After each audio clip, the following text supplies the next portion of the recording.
E outra vez entrou na sinagoga, e estava ali um homem que tinha uma das mãos mirrada. E estavam observando-o se curaria no sábado, para o acusarem. E disse ao homem que tinha a mão mirrada: levanta-te e vem para o meio. E perguntou-lhes: é lícito no sábado fazer bem ou fazer mal? Salvar a vida, ou matar?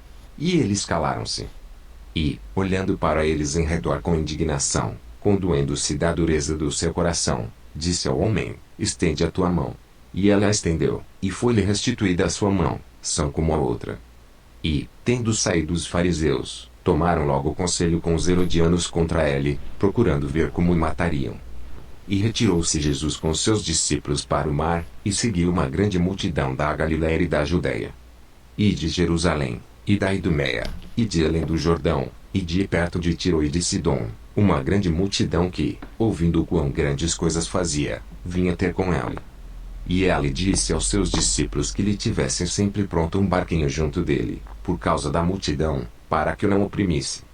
Porque tinha curado a muitos, de tal maneira que todos quantos tinham algum mal se arrojavam sobre ele, para lhe tocarem. E os espíritos imundos vendo-o, prostravam-se diante dele, e clamavam, dizendo: tu és o Filho de Deus. E ele os ameaçava muito, para que não o manifestassem. E subiu ao monte, e chamou para si os que ele quis, e vieram a ele. E nomeou 12 para que estivessem com ele e os mandasse a pregar.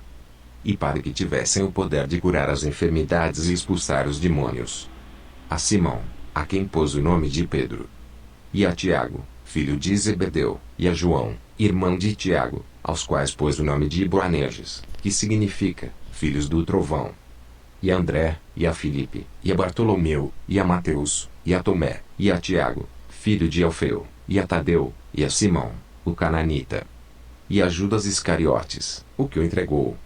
E foram para uma casa. E afluiu outra vez a multidão, de tal maneira que nem sequer podiam comer pão.